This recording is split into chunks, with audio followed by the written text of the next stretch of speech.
Hello, everyone. I am really happy to talk about a brand new song that's out.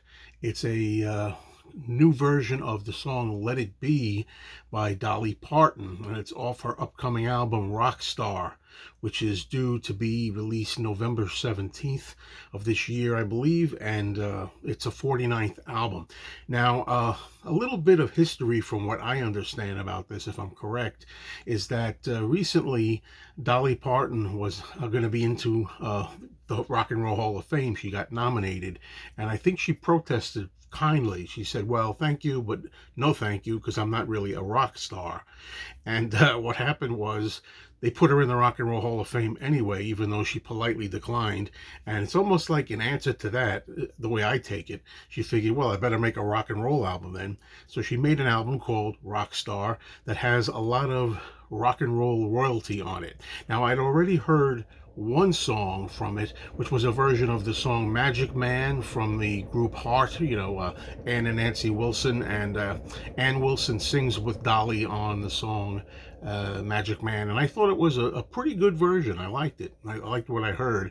But just dropping now is the version of Let It Be, featuring not only Dolly Parton, but guest appearances by Sir Paul McCartney and Sir Ringo Starr, and they are on the recording. As soon as I got up at about 6 o'clock a.m. this morning, I remembered about it, so I put it on. I listened to it.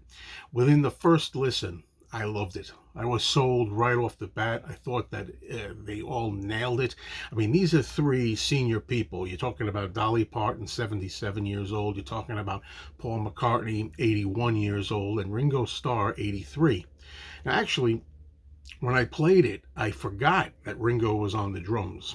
That didn't occur to me till after I'd heard the song. I knew Paul was on it. First of all, Paul sounds great. In addition to Dolly, Dolly sounds great and Paul sounds great.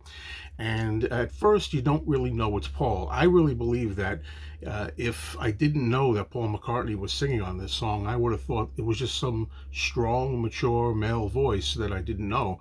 But then as the song progressed and Paul became more upfront and you could hear him more clearly in the vocal, then I said, oh, yeah, it's our Paul, obviously. So we knew that it was Paul McCartney. I think he does a great job. He sings it great.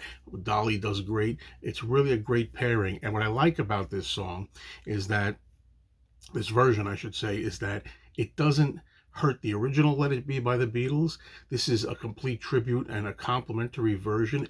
It somehow retains the integrity and the beauty of the original Let It Be, which is one of my favorite Beatles songs still. Although it also can be its own thing. It comes into its own and it remains its own unique version, even though it still it pays complete homage to the original. So it's a perfect blend.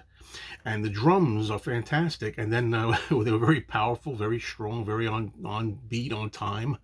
And then afterwards, I was reading about it and I said, oh, yeah, I forgot Ringo Starr also plays on this. So Ringo is fantastic. Incredible. You're talking about people who are 77, 81, and Ringo Starr 83, and they play better rock and interesting music than anything out today, from what I hear when I'm walking around my local malls and shops and hearing this garbage pump through the ceilings. But yeah, really, I am definitely going to pick up Dolly Parton's Rockstar album. I think this is going to be a classic. I think it's going to be considered one of the best cover versions of all time. I'm going out on a limb and saying that with only one listen. I really liked it that much, and I think you will too.